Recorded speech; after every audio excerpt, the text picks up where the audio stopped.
Yes, we got a lot of cool stuff. Oh wait, hey, we're live. It's Jesse here. Just forgot to hit the unmute button. Excuse me. Um, we are on episode 27 or 28. I don't even know, but we're up there in the numbers, so we're doing pretty good as far as plugging away here. So it's been a lot of fun. Continue to have a lot of fun. We got some good stuff to talk about tonight. Flying solo right now, but I know that Chris will be joining very shortly.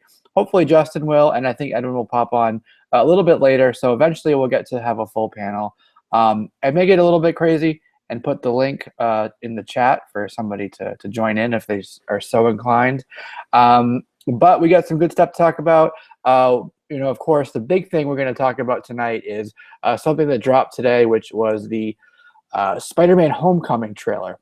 Freaking awesome. We're going to talk about that. We're also going to talk about the Justice League trailer that dropped just the other day. Freaking awesome also. But we're going to see which one we thought was better, weigh some of the pros and cons of it, kind of analyze it a little bit. And I want your feedback too in the chat, what you thought of those as well. I'm definitely going to call out those comments. And I want to make something clear right now, and I'll say it again later. I like Marvel. I like DC. I'm not a hater of either, but I'm going to be fair, and I'm going to give you my honest opinion on both of them, okay? I like them both.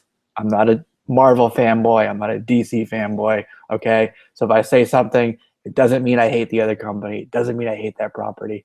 All right, just want to clear that up, and I'm probably going to say it again later.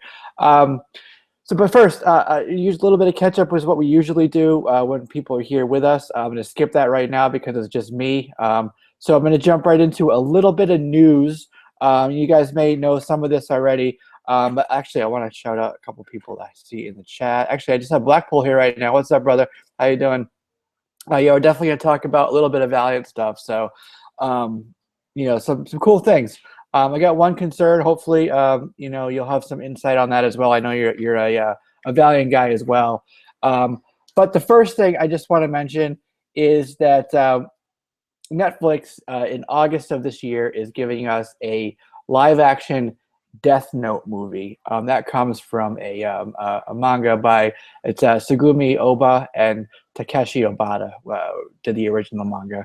And it's been around for a while in many forms and many mediums, but not in sort of the Western world here. So this is the first exposure to that. I'm cautiously optimistic about it. I really want it to be good. You have the director is Adam Wingard, who did VHS. He did Blair Witch, which is cool so far. The producer is Roy Lee, who did The Ring. He did The Grudge. He did Lake House, was a cool movie. The Eye. And Old Boy. If you haven't seen Old Boy, definitely check that out. There's two different versions of that. Freaking awesome movie. Cool so far. But the thing that concerns me is the writer, okay? The writer is Jeremy Slater, who gave us Fantastic Four from 2016. Fuck! No, I don't want that. That's going to ruin it. No, we don't want that. Well, maybe we do. I don't know. I just don't want it right now. But also, rated R, so that's cool. They changed the cast around. There's been a lot of controversy. We've talked about this before with the whole whitewashing thing. I just don't like the cast they chose. I don't care, white, black, whatever the race is, I don't care. I just don't like the particular cast that they chose. They changed the main character. His name is Light Yagami. They changed his name to Light Turner, and his name is Nat something. I can't remember exactly what his name is. But you have Mia Sutton. She's there, like his girlfriend. I'm kind of like a fan. Elle is the private detective. And then you got the demon. It's a Shinigami, which means God of Death, named Ryuk. And the voice, the actor is Willem Dafoe. So that sounds pretty cool. Do you guys know the plot for that movie at all? Let me know in the chat because I'll run through it really quick, just what it is. But I don't like who the writer is. I don't really like the cast. The movie was originally set, I think it was in Tokyo. This is going to be set in Seattle, so completely different. And the reason I'm bringing this up now is that a trailer actually dropped just the other day. So it was a pretty recent trailer for that. You can find it on YouTube and wherever else you source your news and your trailers and teasers from. But okay, you don't. So basically, there is a Shinigami. It's a god of death, and he's bored. And they have these little books that they write. It's called the Book of Death. So he drops it down to Earth. What's up, Jackio? Nice to have you here. He drops it down to Earth, and it's Light that picks it up. So basically, what the power of the book is you can write. You have to have seen this person. You have to know what they look like. You write their name in there, and they can die. So he puts that out there and sees who's going to pick it up. Light Yagami, Light Turner finds it, and he says, "Okay, well, this is a cool power. I'm actually going to use this, for good, and I'm going to go after killers and criminals and bad people." And he becomes like this mass murderer. There's some things around like his looks and stuff. He's like a model and stuff in the manga, so a lot of people follow him, including Mia. She's also a model. She likes what he's doing. But then you have people, yeah, it is pretty cool. Then you have people like the detective, L, who's like, oh, shit, this is a mass murderer. We don't want this happening. So he goes after him and stuff. And it's like a big battle between them. All the while, this god, named Ryuk, is kind of like following him and guiding him. And he sort of becomes his, what would be the word for it? Kind of like his moral guidepost eventually, sort of leading him. But Ryuk is, I want to say chaotic neutral is kind of an interesting, like he'll give Light a little bit of advice, and then like at the worst possible second, like tell him, okay, but this is going to backfire on you. Like eventually, I don't want to give things away because I don't know exactly how the movie is going to go. And actually, it doesn't really follow. Oh, that was my other concern. We have this traditional story that has come through, and it's been sort of retold in different mediums and what have you. But it's been that story, right? This is allegedly, and again, the freaking writer is changing it to where it's not going to be that. And if you're a fan of it, I kind of get like you don't want the same story kind of over and over and over again. So I get that. But at the same time, this is sort of exposing the Western world to Death Note, this whole like really classic, iconic manga. What's up, Chris? So I think in this case, I think it would have been good to stick with the traditional plot for that. So those are my concerns: was the plot changing, to the setting really, and the casting for it, and again the writer there. And it's set in Seattle, so like one of the things with Tokyo, it's an island. You're stuck there. It's densely packed and densely populated, but you don't have like the space that we do. Like I'm down in South Florida. If something's happening in Seattle, I feel bad there, but I'm not fearing for my life. But if I'm on this island, this city island, right, and something's happening, like 20 city blocks away, you're damn straight I'm going to be scared. They could just march down, take a few hours just to march down the street, whoever it is. You know what I mean? So the dynamics and maybe the fear factor that kind of comes with a closed environment like this really may not be there. And again, I haven't seen it. I'm just speculating. But those are my concerns with it. Man, Jesse, with the just talking on hot streaks, like, look, shit's going on in Seattle. Don't concern me. I'm down in Florida, baby. I'm chilling. No, but I've seen a little bit of the show, and I think that it was like I've seen a little bit of the anime, I should say. I think of like maybe like the first like 6 or 7 episodes. I didn't get fully into it, but it was pretty cool. It was pretty cool. It was a different style of storytelling, and I liked. I kind of liked how it went. Like it was like because it was different from anything else I had actually seen. It's not like just big.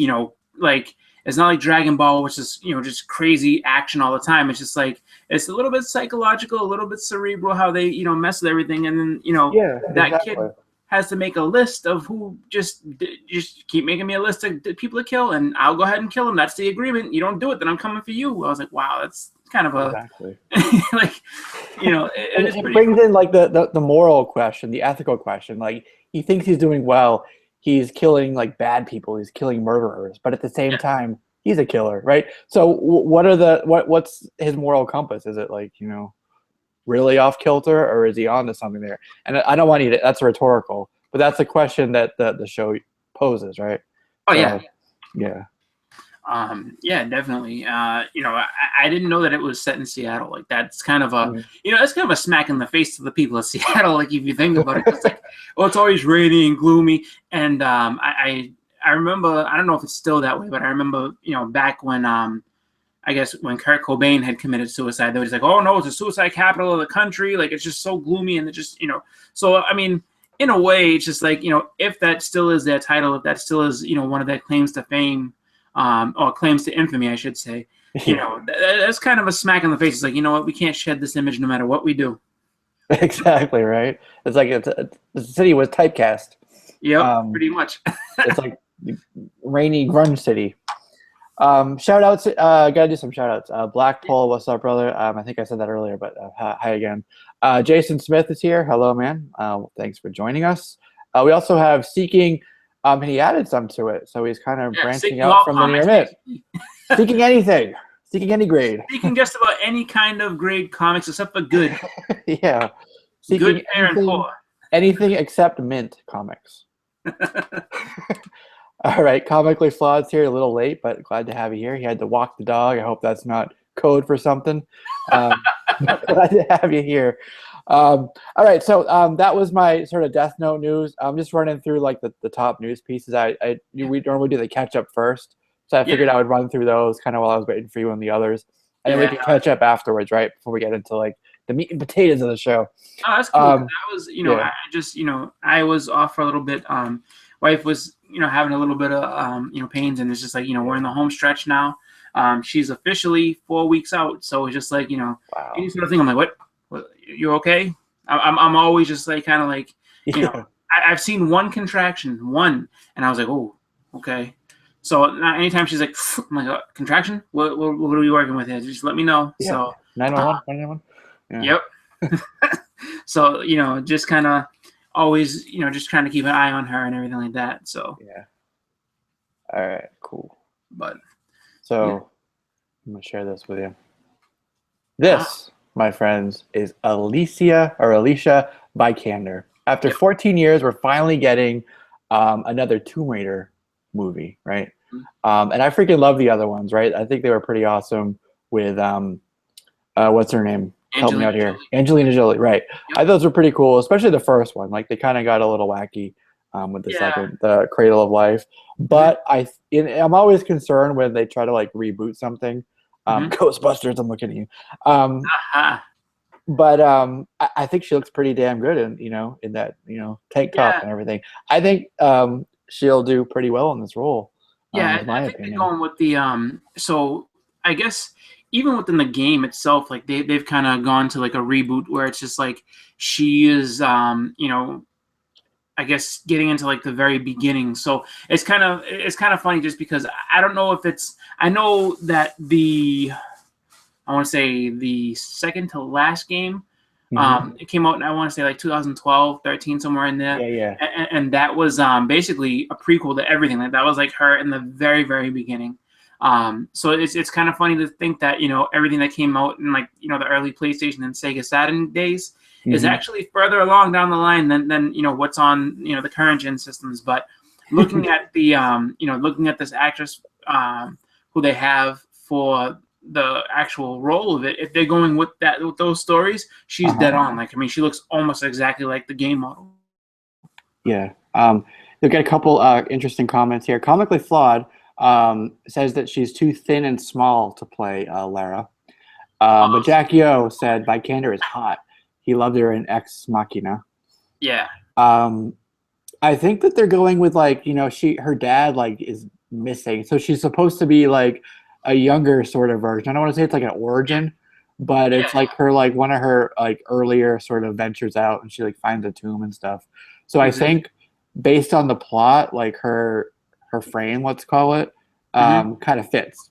Well, you know what it is, and I know exactly what Flawed is getting at, and dude, it is what it is. I mean, they established that early on. Like there was, she's one of the first video game characters that I remember that really like a lot of people were kind of like, she is way too big to be doing any of this type of stuff. Like there's no way that this girl's going into tombs with tombs like she got going on. It's just like, right? It was just, she got a lot of flack for that. And it seemed like, as the graphics got better and as the games got further on, the bigger she got. And it's just, so I understand where he's coming from, where it's like, yeah, she kind of like Power Girl, where they got bigger and bigger. Exactly. Yeah. Yeah. And it's just,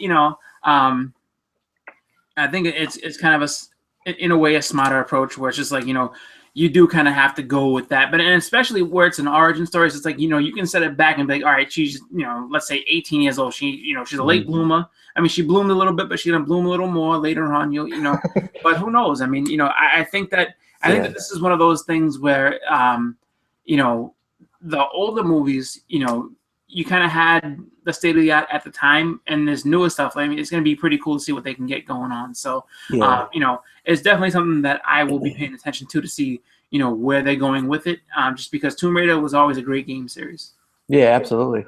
And I kind of get what you guys are saying too. Like, this is a person who has to like pull themselves up cliffs and like, fight people, and they have to be really athletic and believable to be able to do those feats. Spelunking and deep sea diving and stuff really requires a lot of athletic capability, and she doesn't quite have that like sort of tone and definition that you would that will be like a super athletic person. But I think that being said, she'll do all right. Yeah, exactly.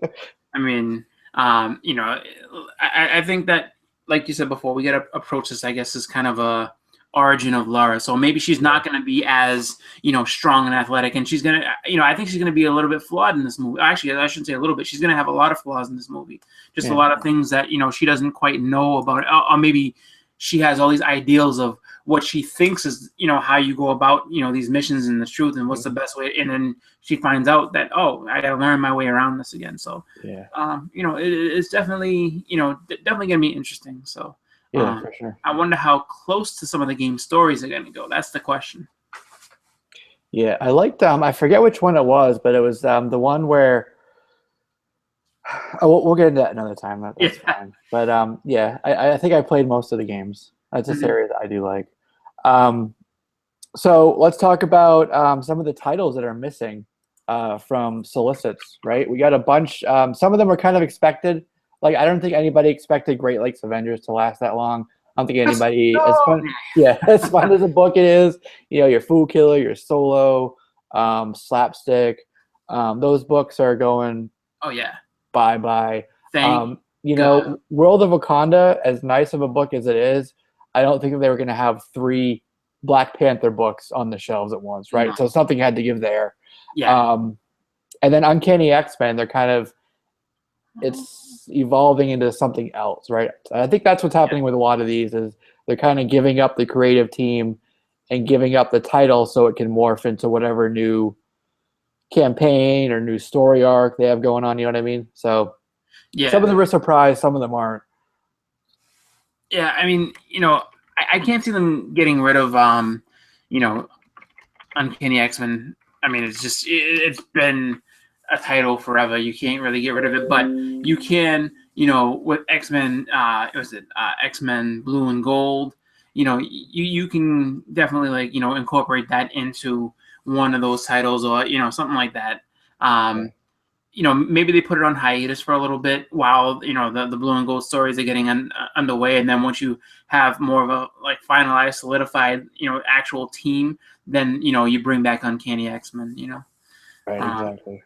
But yeah, I mean, I'm glad to see that they're condensing and actually getting rid of some of those titles. Like, just like you said, Black Panther, I understand the cash grab. Oh, we get, the movie's coming. We got to have, as much Black Panthers out there as you get. But you know what?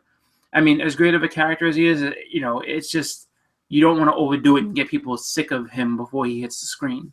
Speaking of overdoing it, look at the Guardians books. They're getting all crazy. They're dropping, I think it's Rocket and Groot. Now they're just doing Rocket. And then there's, I think it's in June. It may be May. They're doing a weekly for Guardians. Oh, wow. In the comments, what's that called? That run. I know somebody in there is going to know what it is. It's it's something. It's a weekly. It's going on obviously every week. That's what that means. Yeah. And then it's going to something else, but I forget. A weekly book. Yeah, it's gonna bug me until I remember what the fuck it was. Yeah. Oh, and Gamora, that just started, right? But that is apparently ending. And, yeah, I think it's on issue 5 or something like that. Yeah, yeah. A lot of them are ending on issue 5. I think Fool Killer is one of them. Moon Knight. Thanos is sticking around. Moon Knight's on the way out. That's fine. I'm reading the comments here. Nobody put it in yet. Okay, that's okay. And then what was the other one? Thunderbolts. I think that the and you used it. The the buzzword is on hiatus. So we'll see what happens with that. That's been a pretty cool title, actually. I've been liking that one. So yeah, Thunderbolts is always a cool one, just because it's kind of like I don't want to say like the Suicide Squad specifically, but it's just you have all these villains that kind of every once in a while you slot in a couple new ones, and it's just like different team, and they just kind of go out and cause a bunch of chaos. So pretty cool stuff. I think that there's definitely some titles that I want to see stay. Like I want to see Thanos stay for a little bit. And once I give him enough of a story to go by, like I like if they gave him 10 issues and then ended the book, I'm fine with that, because that's usually his go-to is 10 issues, and you go by. Unworthy Thor, I think has a good enough chance to stick around for a while. But it's going to be weird to see what they do, because I heard with the whole legacy thing, we're going to get old Thor back. So I don't know if they're going to be. I wonder how Secret Empire is going to shake up a lot, and it's going to end up leaving us, I guess, with the books heading into the fall into next year to see what's going to happen next. There we go. I just kind of hope that this is kind of a break away from the cinematic, as far as letting that dictate what books come out, and kind of figuring out what characters are going to be featured prominently and which ones aren't. Yeah, Jack Yo said it. Guardians Mother Entropy with Alan Davis art in it. Yeah, that's the weekly I was talking about. Yeah. So yeah, this is an interesting point to make. If you like a title, and unfortunately these things come down to dollars and cents with the publishers. If the money's not coming in, they can't justify paying the creative team, paying whoever the fuck else they need to for the book, right? The printer and blah blah blah. So if you like a book, the best way, or to help at least ensure that it stays on the shelf, is to put it on your pull list, pre-order it. Let them know that you like the book. That's what they listen to. We always complain about the events, we complain about the reboots and the number ones, but guess what? That's what people are buying. That's what people pay for, and that's what they listen to. So they keep doing it, right? If you like a title, if you like a book, put it on your pull list. Exactly. I can look into so many books that I think are good stories, and should be on people's pull lists, based off of my own recommendations and stuff. But I mean, there's a lot of books that I think don't get the due that they deserve because of things like that. I mean, with the whole with the titles that are going away right now, I think everything on there is warranted. I think everything on there just was extra stuff that they shouldn't have really made. That, I mean, if you think about it this way, if you gave those to other characters and just kept, if you gave them to other characters, maybe more well-established characters, no problem. I can see that. But to have multiple Deadpool books, to have multiple Guardians books, or it's just, I mean, do Rocket and Groot need their own actual book? I mean, are they that popular that they should get their own book? No, I mean, I think kind of, I think it's a lost art, that little, just doing a maxi series or a little mini series, here's back in the 80s and 90s when they were doing those 4-part issues. All right, here you go. Here's 4 issues. We're gonna put them out every 2 months, and there you go. Exactly right. That's all we needed for Great Lakes Avengers. Do a mini every now and then, and we'll be perfectly freaking fine. We don't need an ongoing with that. What's up, Edwin? How you doing? Chilling like a villain. Nice. It's the way to be. Just don't let them catch you. Right. So Big E's agreed with you, Chris. He said they got to go back to basics. Like Buckshot said, instead of letting the movies dictate the books. Yeah. So absolutely. And then Jeff Johnson, thanks for joining us too, brother. He says, keep it simple and concentrate on a solid storyline. Absolutely. And I'm going to add to that, let the story have enough time to develop and unfold. Don't just have the book be the sole purpose is to lead to the next event, right? Have it just have enough time to develop the characters so we give a shit about them. Yep. And that's how it used to be. The events would be maybe in the annuals. Once a year it would cross over in the annuals, and the whole rest of the year we get to watch, or not watch, but we get to read cool stories and these cool arcs, and we get to see the characters develop, and we can have our whatever attachment to the character, however we relate to them. So Yeah. That's what I would add to that. Yep. I mean, I agree with that 100%. All right, cool. All Are right, you guys talking about the big events, all the event crossovers and stuff? well, we were talking about the books that are getting dropped from, Oh, for Marvel? maybe not officially dropped yet, but they kind of like stealth drop things, like they're just suddenly missing from solicit. So we're talking about a bunch of the books that are going to be gone. Okay. Yeah. But on to the next thing, which you guys remember Love is Love, the graphic novel that came out? It was to support the Orlando nightclub shooting. Yes. Okay. So that was a cool book. There was a little bit of issue with like the printing and stuff, and it got delayed. But it actually it raised $165 million for charity. That's so awesome. I think that's awesome. The power of our community, raised that much money for something like that. So I just wanted to mention that briefly. I thought that was pretty damn cool. 165 million. That's a good chunk of change, right? Oh yeah, Yeah. That's a ton of money. I mean, Yeah. And it's good to see that people. I mean, obviously they do it to enjoy the books, but to know that there's actual, good cause behind it. I think also, it makes that really, really an incredible thing. And is, I mean, so many times you go and you're like, oh, I'm just going to buy this book for this, just to have my collection, this and that. But, when there's a good cause behind it, it makes it that much more special to have. I mean, because look at all the, the 9/11 issues that came out. Exactly. Yeah. I mean, and those are those. I mean, I can. Everybody who I've seen that has them says these are the prizes in my collection. Like this is such a great story. It helps me remember what happened and just lets us know how everybody comes together and based on just what some of the content in the book where you actually even had Dr. Doom crying that this happened and just they just showed the emotion of everything in there. So it was just kind of cool to see that go down in that way. So 165 that's a great benchmark and I'm glad that they hit it. Yeah, that's it's a big number. And it's cool, not cool, that's really the wrong word, but I like when they present we have these superheroes, these people who can do amazing things, right? And they fight these crazy villains. But sometimes the worst things that happen are just from humans, and how can they prevent it? And what would be their reaction? They have this incredible ability and something horrible still happened, So it's cool when they kind of touch on those deeper sort of subjects. But I know Blackpool is waiting for this. He's a big Valiant fan. So just wanted to run through a couple of things with Valiant in their movie universe, right?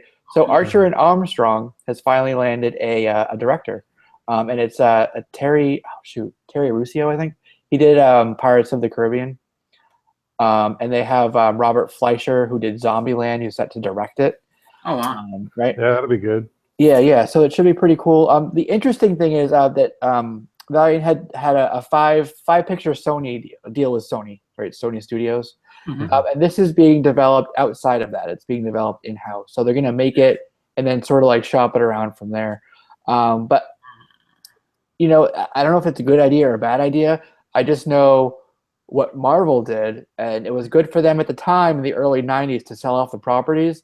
But now it's hurting them where their characters are kind of stuck at different studios and they can't fully utilize their universe. Yeah. So in my mind, I'm like, well, I hope Valiant's not kind of going down that same path, but that remains to be seen. Yeah. And then we got it's Dave Wilson, who's what do you call it? What's the word I'm looking for? A business partner with Tim Miller. You guys know him from Deadpool, right? So he's going to be directing Bloodshot for Sony. That's pretty cool. Right? That's a good fit. Yeah. That should be interesting. And then this is a little bit older, but this came right after basically we heard about the Russo brothers doing Quantum and Woody. So that's going to be a TV show, the Quantum and Woody TV show. So a little bit of Valiant news there for you. Did you guys pick up the X-O Manowar #1? No, I honestly I've been so out of touch with Valiant for the longest time that I'm I don't really have a. Mm-hmm. But it's very hard to get me excited about a Valiant book, but I've heard that people have been talking about it and saying that how good of a read it is, and I mean everybody has been saying that it really is that good of a book, and everybody should be picking it up. So may check it out, may not, I don't know, but there's some gold in them hills. Really? meaning there's some really good stories. They do genuinely good stories, and they get some pretty cool characters. And It's worth checking out. Even just pick up the trades if you want. If you don't want to invest in some of the single issues, check out some trades and take it from there. See what you like. That would be my recommendation to anybody there in the chat. My LCS we didn't have but like 3 copies, I think, and yeah. I didn't pick any up. I'm right there with Chris, man. Like occasionally I'll pick up a Valiant book from like the back issues, but it's got to be like a Ninjak gold covers, just something that's just not really common. Yeah. But I have heard good things about the Valiant stories, that they are pretty good. I remember the one that I started getting into was when it was like the crossover that they had done. And when they were basically bringing back the universe, and it was really well drawn. I remember that. It was like really just pretty hot. But I definitely was like kind of like, I don't want to get. I mean, most of my Valiant books that I got back in the day, like I got them for really cheap, but I still was just kind of like, I don't know, like there's so much. I mean, so I can go back and look in my boxes, and I'm like, wow, there's so much stuff that like I read and quite don't understand exactly what they were doing with this, and that was nothing really came of it, just because it kind of like they just kind of like fizzled out before they really got going. So for me, it's something that I kind of take with a grain of salt. But I mean, if they can get it going and they can have great stories and actually become something, I guess another company in the mix of competition, hey man, good for them. To your point of whether or not it's a good idea for them to kind of branch out with Sony and license out those characters, I would say at this point, I guess yeah. I mean, if they end up getting the success that they need to be able to go on their own and create characters in-house, then yeah, it could be a conflict down the road. But for now, I mean, you kind of have to just beggars can't be choosers, I guess. That's the way I would go with it. One thing about the Valiant universe is that it's really like really intertwined, and actually Comically Flawed just mentioned that Valiant confuses me sometimes, he says, just because you have to know so much about the intertwined universe, right? Yeah.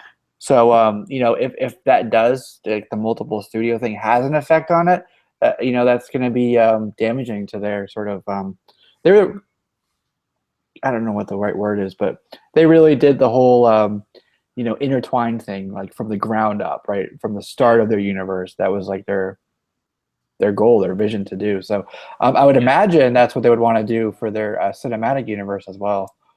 I would think so too. Another thing too, I think I remember hearing about them back in the day was that like they also had more of a like legitimate mortality with their characters in that universe, where it's just like if a character died, they died. Like they didn't get to come back. That was it. I mean, and that was the thing. Like I said, like I'm with Flawed, where it's like being like, because I have a bunch of scattered issues, so it's just like it got so confusing at certain points. I was just like, I have no idea what's even happening with this, And then there was a couple of volumes. Like I remember Ninjak especially. I think they had 2 volumes when they were going strong, and it was just like picking up different numbers, and I'm like, I don't know if this is number 1 of the first volume, second volume. You have to like actually get in the line and know. Like, oh, okay, so this goes with this, and it's just a big mess. Yeah, couple of good points here. So Jeff Johnson. So it says, rumors had it that there's a warehouse filled with old Valiant books that they couldn't sell, and then Comically Flawed goes, nah, they're just all at Blackpool's house. So apparently he's hoarding something, or he's got a old warehouse that we don't know about. Jackie O said, most Valiant titles have extremely low print runs. If the movies take off, look out. And I agree with that 100%. And then Blackpool says, I guess in response to you, Chris,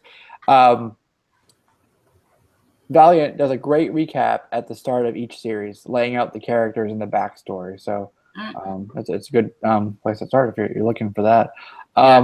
I'm going to ask the chat, for someone that isn't too familiar, at least with the new sort of part of, the relaunch. I think it was in 2012 when it started. What would be some good jumping on points for somebody? So that's my question to you in the chat. Do you guys hear about the 1 in 500 that has the brushed metal cover?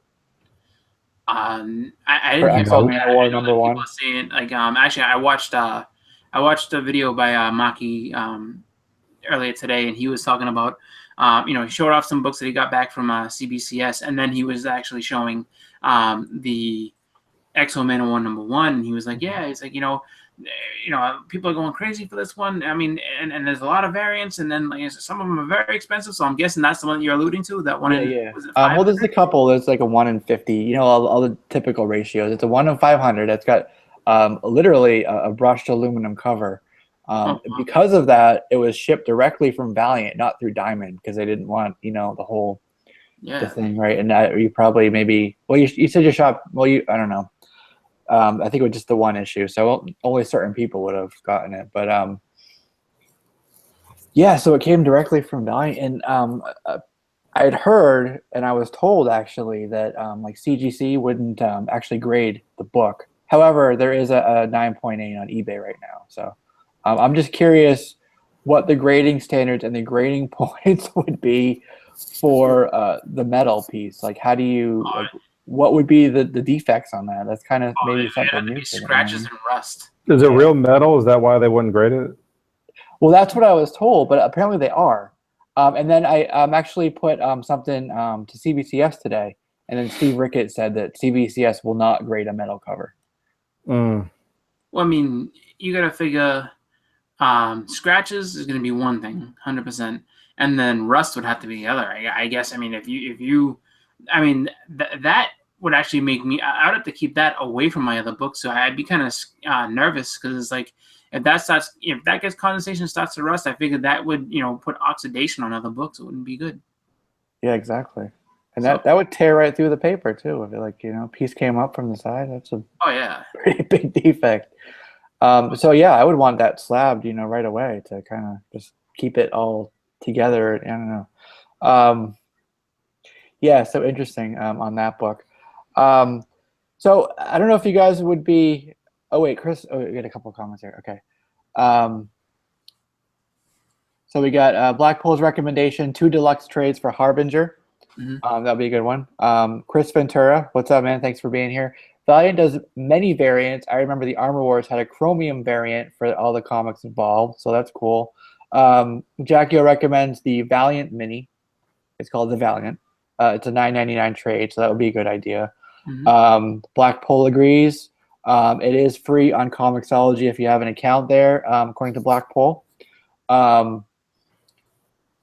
So let's see. Chris Ventura agrees with Jackio, and then he says, just read, pick a character or a series that you like, and then pick up a trade for that. So that would be that. Blackpool, old '90s Ninjak had some cool chromium covers.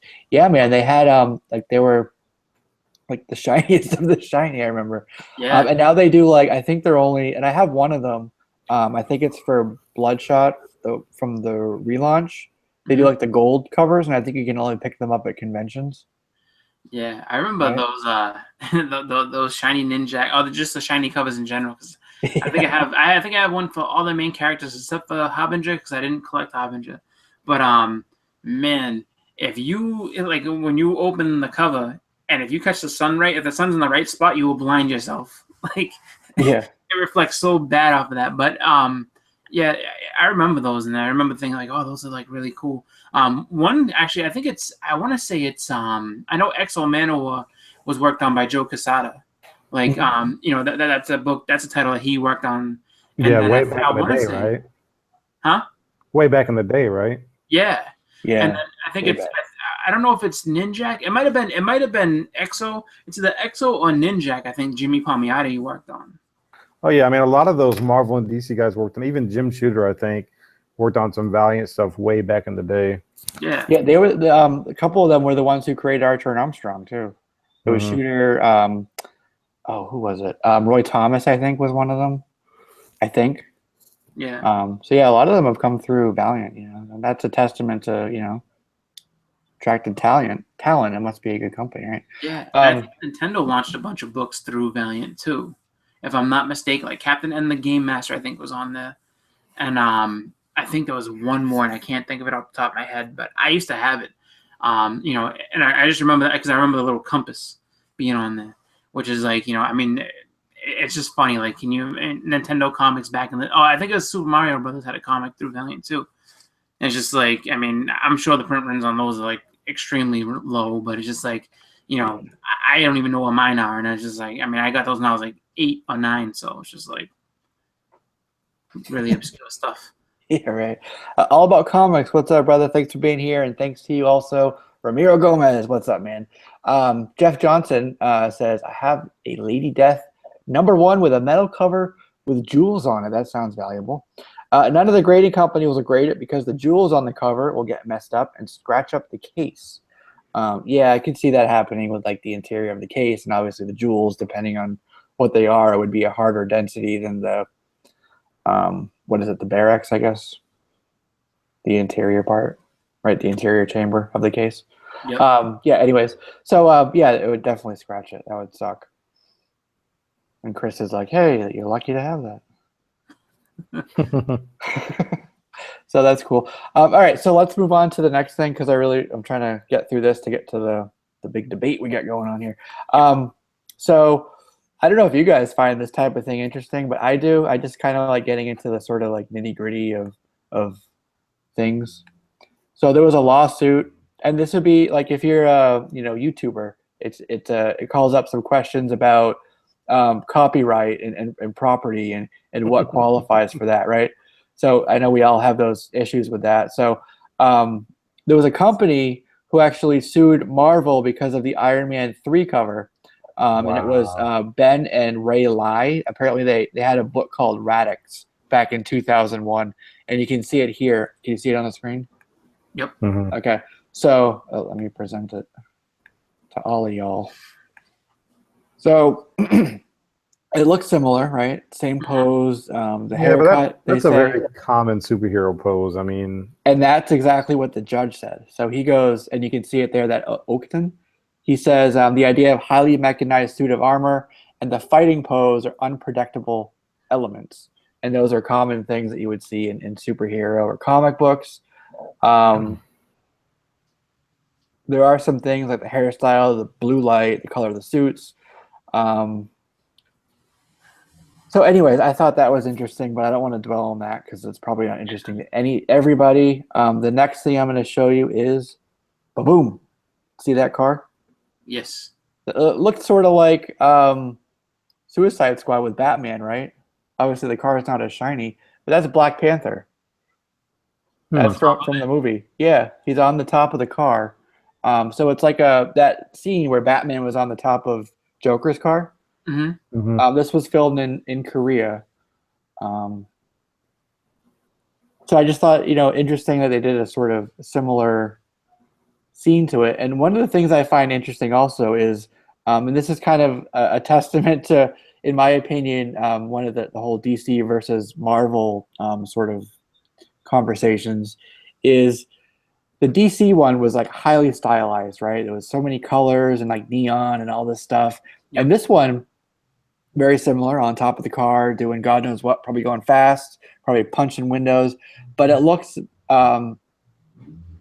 it's obviously fantasy and, it's Black Panther, but it looks, that fantastical element looks grounded in our reality, right? It looks more real to me than that did, but a lot less stylized. So I think that's an interesting distinction that this poses that kind of represents one of the big differences between the two studios. So what do you think? Oh, I mean, well, Marvel, yeah. I mean, depending on the book, like depending on the style, like if it had been a Black Panther, sorry, not the Black Panther, if it had been Doctor Strange and for whatever reason Doctor Strange is chasing somebody and they're kind of gonna smack, it'd probably be pretty stylized or whatever. But just based on Marvel and the type of heroes they have, that are grounded in the actual reality of our world, this speaks better, it resonates better, I think, and it fits the character better than what you would see in Suicide Squad. I think that was just kind of the color scheme and everything like that was done because of Joker and Harley and how just over the top their costumes and everything. Mm-hmm. Yeah, I was trying to see what kind of car it is. It doesn't say. But it looks like it might be a Lexus, actually. I think I see an L on the front. So it might be like a Lexus SC or something like that. That would be my guess. Yeah. Like a high-end Lexus. Yeah. So, all right. So that's just kind of what I wanted to mention on that. So that is the kind of like the top news stories, right? That I guess I'm gonna do that. Run through some things quickly at the top of the show.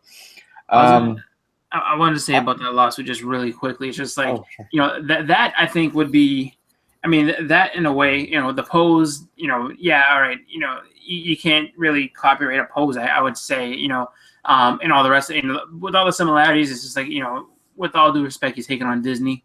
It ain't gonna happen. I'm sorry. Yeah, that's a good point.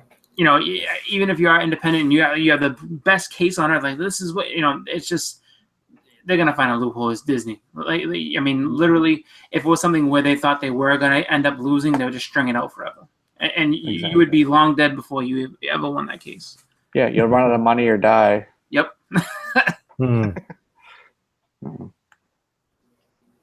But yeah, that's all I have for that. So. Yeah. All right, cool. All right. So this is the big thing we want to talk about today, actually. This is the perfect timing for the show. The freaking trailer for Spider-Man Homecoming dropped, right? I'm assuming you saw it. I'm assuming everybody in the chat saw it. I wish I could play it here, but I don't want a copyright strike, okay? So watch it on your own. Same with the Death Note trailer. Watch that on your own. I'm not getting a copyright strike. Same with Justice League. That dropped, what was it, a couple days ago? Justice League in full was Saturday. Yeah. Okay. So we get these two huge things. So let's talk about them. But first, I said it at the top of the show, and I'm going to say it again. I love my DC. I love my characters from there. There's plenty of movies and plenty of things about them that I like. Same with Marvel. Mm-hmm. I'm not a Marvel fanboy. I'm not a Marvel hater. I like both, okay? So if I say something that is not favorable, I'll speak for you guys too. We're not being haters. We're not DC haters. We're not Marvel haters, okay? So let's just put that whole thing aside, okay? Right away. So there you go. Yeah. No, that's the best way to, basically preface it. So let me tell you why I hate DC first and foremost. No, I'm just joking. Yeah. No. I watched them both, and I have different opinions on both. The Justice League trailer showed a lot of really cool stuff. And they had a lot of really nice visuals. Cyborg looks very strange though. I'm not a fan of how I don't know if he's straight out CGI or what, but and it might just be something that maybe they'll fix up before they go into the final production, because there's still a lot of time left, before that movie actually hits the screen. But overall, to basically whet the appetite and say, oh, like the Justice League is coming, it wasn't the worst trailer you could have done. It wasn't the greatest either though. They showed, like I said, showed a lot of cool things, but it is tough to tell exactly what's going on with that movie. The Spider-Man trailer showed, I guess, a lot more of what the actual, Completely opposite. I don't mean to interrupt you, but I feel like I can tell you the whole fucking plot of that movie right now. Yeah, and they show you, what the story's going to be like. They introduce you to the villain. They introduce you to, the dynamic between, Tony Stark and and Peter Parker, and how that's kind of, how it goes from like a little bit of a friendship to how it gets a little strained, and how, basically Peter has to become a hero.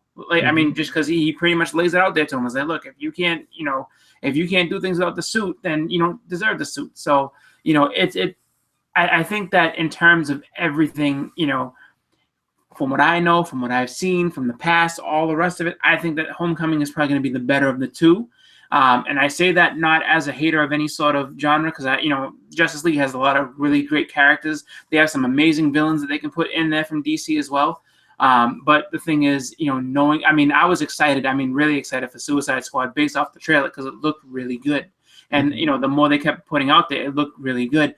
Then when they went to the actual movie and execution of it, it was not good. So it's just like, sometimes you have to be, you have to really just take a step back and understand that, for me personally, my own opinion, Batman vs Superman, I got burned, and Suicide Squad, I got burned. So I'm kind of coming at this with a little bit more reservation and being, okay, I'll see what you got for your trailers, but I'm keeping a level head with this. I'm not going to be like, just, oh my God, the Justice League, like, and just think that it's going to be good going from the get-go. You know You what I get mean? caught up in all the hype. Yeah. Yeah, exactly. Yeah, I agree, man. I mean, let's be real. There hasn't been a good Spider-Man film since Spider-Man 2 back in like what 2004, 2005. The visual effects look great as always, but I think that what's really going to kind of make or break is how good is the story going to be? Because I think what did it bad with Spider-Man 3 with Venom was you just had too many villains in there. Mm-hmm. You had too many villains. They're thinking like, oh, it's the third movie. Let's do 3 villains. And from what it looks like with this one, you already got 2.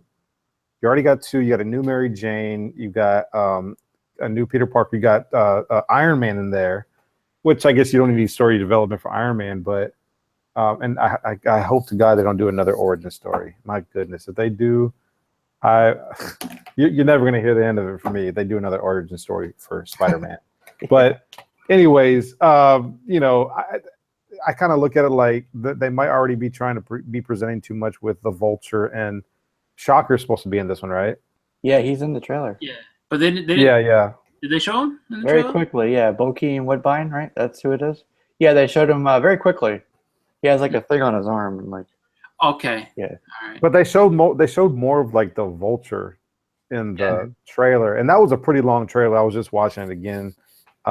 But to me, it's going to be the story. Like, how good is the story going to be? The visual effects and all that stuff. That's kind of that we expect that. We expect that with these type of movies. But I think that a lot of these stories lacking lately, especially with the Spider-Man, is just a good story. That's just my opinion, though. Yeah. I think this is catering, talking about Spider-Man. As much as I love Spider-Man, I mean, I've been a fan of his ever since almost as long as I've been reading comic books, right? But this feels like it's going to kind of be catering more to like the Twilight crowd, right? It's like this 15-year-old kid in high school and like all the angst and BS that goes along with that. And at the same time, he has to learn how to be a hero, you know, from Tony, his mentor. So I don't know. I like you said. I like. It's fresh, a little bit new, right? It's fun, kind of light sort of feel to the movie. So that's cool.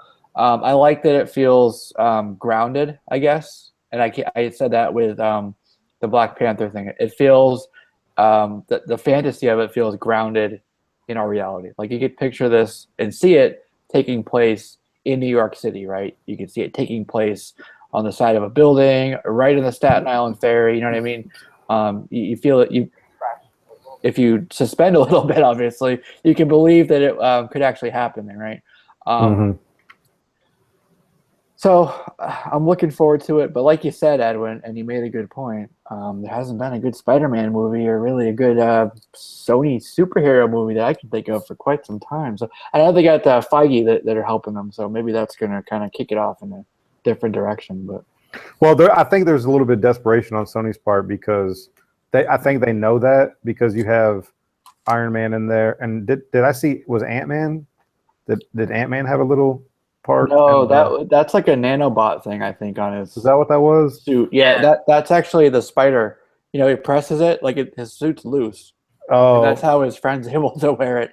But his suit's loose, and he like presses it, and then it like shrink wraps to him, and then apparently it can come off too and do stuff like a drone. Yeah. So that's what that was. So I think that they're kind of desperate a little bit, which is why they're bringing in DC because they realize that they just haven't done anything good lately. And if you look at the sales, I think the box office sales of Spider-Man has actually gone down from movie to movie ever since like Spider-Man 3.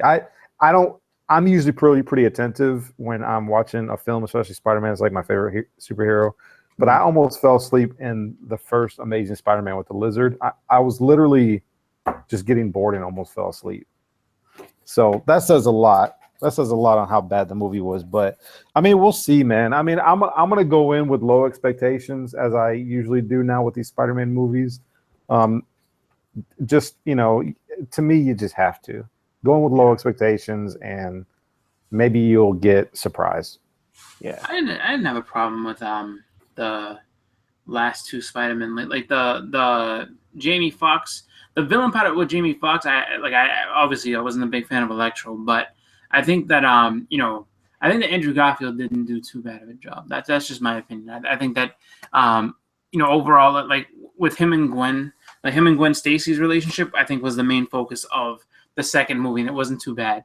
I mean, there's definitely some cornball, things that happened in both movies, but I think they missed an opportunity. I mean, and part of it was also, I guess, he had a really bad attitude about just being on set and stuff like that. But I mean, they missed a great opportunity to have a good Green Goblin, like to bring out Norman Osborn and really have something cool. Because the Green Goblin that they had in the movie was just, I mean, he was pathetic looking. He looked like he looked kind of like a shaved, kind of just like a shaved, monkey from the Wizard of Oz. He's just like weird hair and like his teeth got all strange, and it was just like, the hell are you supposed to be? But I don't know. I feel like Sony's kind of I mean, if they are teaming up with Marvel Studios, I think they're gonna really put themselves into like the best position they can with this. So I don't think it's gonna be astronomically great. I mean, if you're looking for something that's gonna be amazingly good, I would go with Guardians of the Galaxy. I think this is gonna be I guess a good bridge from I guess, well, actually, maybe not. Maybe it's going to end up being, I mean, because we'll be coming off of Guardians and then heading into, heading into Spider-Man, and then that's going to end up bringing us, I guess, a little bit of a gap till we get to Thor. So I don't know. It's going to be a tough one. I mean, to say, like, I mean, it might be the most disappointing of the three, but I don't think it's going to be as disappointing as other superhero movies have been. It's not going to be like Spider-Man 3, which is abysmal. Anytime I see it on a rerun, I seem to catch it when he's emo Spider-Man and he's dancing down the street, and I'm like, oh my god, I can't believe that. And I own that on DVD. My mother's house, and it really just it makes me angry that I actually own it. Like, I remember I was going through my DVD, I was like, shit, I actually own this on DVD. I paid for this. Like, I paid and saw it in theaters, and I actually like I went to Best Buy. I'm like, fuck it, I'm gonna buy it just because I have it. You're contributing to the problem, Chris. It is a problem. It is I mean, Spider-Man 2 was good. Spider-Man 1 was really cool. I thought that was a good movie. It was just fun to watch. It was fun to be able to see him actually doing it on the screen. But yeah, I mean, they set the bar high and then dropped it way, way low, and then kind of started creeping back up, and then they just kind of haven't been able to reestablish it. I mean, just because the scene in the Avengers movie doesn't really, and Civil War doesn't establish Spider-Man as that new big box office draw again. It's just like, you were in a few scenes, you were kind of cool to watch, but I mean, you were part of. It's kind of like being like Tito Jackson's in the Jackson 5. Yes, but he's Tito. You're here to see Michael and Jermaine. I mean, let's be real. Mm-hmm. Mm-hmm. Yeah, exactly. All right, so Justice League. Mm-hmm. Stark contrast to that. Big, Spider-Man's ground level. Things going on. In New York, in this one city. Contrast to that, you get Justice League, the world at stake. They're on another planet. It looks like people coming in from space. They're riding the lightning. What's the story? Is it there has been no dates pushbacks? Justice League is supposed to come out the date that was set for it. Yeah, the latest date. Okay. Okay, because I thought they were getting ahead of themselves, but I all this DC pushback, I must have been thinking about like Batman or something else. But the trailer looked really cool, man. Like, it looked really good, but again, it's just one of those things. Like, you don't know really what you're getting with DC. You just have to wait and see. And after hearing a lot of Marky, 316 and Lords of the Long Box and all of them talking about building up this whole Batman versus Superman, I was really hyped, really looking forward to it. And when I saw it, I was like, wow. You'd be like, this is it. This is what I paid for. Yeah, so exactly. with that, I mean, I know Chris, Suicide Squad, I liked it. All right, I'm sorry. That's fine. No. Hey, look, you're allowed to like it. There's no problem. Suicide Squad. Where's that eject button again? No. Suicide Squad had some points that were really good. Like, there was some things in it that were, really done well. But like, I mean, once they kind of, it's almost like one, you can tell the exact areas that Warner Brothers said to them, like, okay, look, we want this to happen in this movie at this point. And then there's just like all the stuff that they were just like, DC, do what you want to do. This is great. All right, now we're gonna take over. We're taking over again. All right, you can have it back. Give it back. We want this to happen. Like, that's exactly what it seems like it happened. And so, when I look at it, I just have flashbacks of, the Suicide Squad trailer where it's just like, you look at it and there's, you look at that trailer again, there's really no story to it. It's basically all of them meeting each other over and over. So it's meeting all of them up, and then kind of, I guess, they let you know that, there's a lot of friction in the beginning. They don't want to be together. And then they kind of come together. Don't know how or why, but they do. And, Aquaman's riding on the Batmobile, kind of surfing on it. And, the only person that's actually in it and wants to be in it is the Flash. Everybody else is kind of like, I have no idea. I don't even want to do this shit. So it's going to be a weird story. No one knows. You just know that there's parademon, or whatever those things are called. Parademons. Yeah, that's all you know as far as everything's concerned. So people are going to say Darkseid, Steppenwolf, something along those lines. But, I guess one of the positives is that it leaves everything wide open so that they can do something good. Although, if you go back to the history of, DC trailers, it's definitely something that leaves a lot to be explained. And if, Warner Brothers does their normal, give it to us, or you can, the whole yo-yo thing where it's just like, we want control, now we'll give it back to you. This might suffer. I mean, you can look at Wonder Woman maybe as a barometer and be like, okay, if Wonder Woman comes out good, then maybe people's expectations and maybe people will feel a little bit more easy to like, something like Justice League and be like, okay, Wonder Woman came out good. I can have a little bit more faith that this might be something I want to, go ahead and see. I mean, no one's going to lie to themselves and say, I'm not going to see it. So Justice, it's the first time this is going to be on film. It's always that second week, though. That second week that always takes a dip. It either sustains a little bit, like what Batman versus Superman took almost a 70% drop.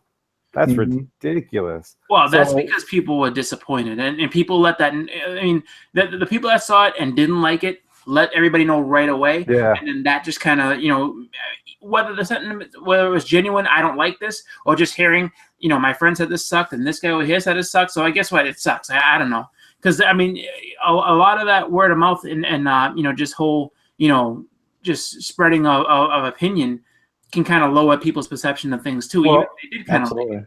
I don't know about you guys, but I watch movie reviews. Like I won't watch the spoiler, but like certain people, I'll watch a movie. Like if I'm not sure, I'll watch a movie review, and sometimes that will dictate whether or not I'll go see it or not, because it actually dictated my desire to see what was that, Independence Day Resurgence. There was so much bad reviews on that. Like, oh God! But see, I saw the first one back in '96. I saw that 6 times in the theater. So I saw that 6 times in the theater, and I was like, man, should I go see it or not? And just it was an overwhelming. This is crap. This is BS. And so. I saw. It's funny you bring that up because I saw literally about 10 minutes of that movie over my my mother-in-law's house. And it was like so just, I mean, all right, sci-fi movie, you don't expect it to be completely grounded in reality, but the first one had, and I found myself saying it, my father-in-law just like laughed at me. He's like, this ain't got no reality. The first one didn't have no reality. I was like, yes, but I mean, it kind of did. Like, at least there was some type of rules that made sense. Like this, I mean, like they were using space-based weapons and like, lasers. Yeah, when the mothership crashes to Earth or whatever, literally, just people that should be dead. I mean, you're watching this like there's no way any of these people survived. They survived. And they're just looking at the mothership like, oh, it's here now. It was the weirdest thing. I was like, oh, and I said to my father-in-law as we were leaving, I was like, honestly, I was like, enjoy the movie. I was like, I know you're probably watching to the end. I was like, this is so out of the ordinary and over the top. I'm probably gonna end up watching it and just to see what the hell happened. Because I can't look away from it now. It's just like I've come this far. It's only 10 minutes, but I'm gonna watch it. And if not for nothing else, just for a good laugh. Yeah, I watched it. I had rented it like Redbox or something. It was like $1 or $2. You know what I mean? So you regretted that $1, didn't you? I wanted every cent of that $1. I squeezed every freaking value out of that thing that I could possibly, and I still was left disappointed.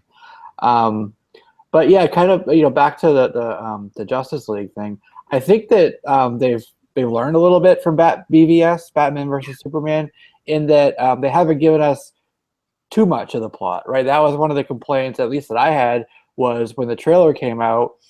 They showed Doomsday, they showed like everything that happened, and you kind of felt like, and this is kind of how I feel with Spider-Man: Homecoming, felt like they had showed way too much of the plot. They gave away too much.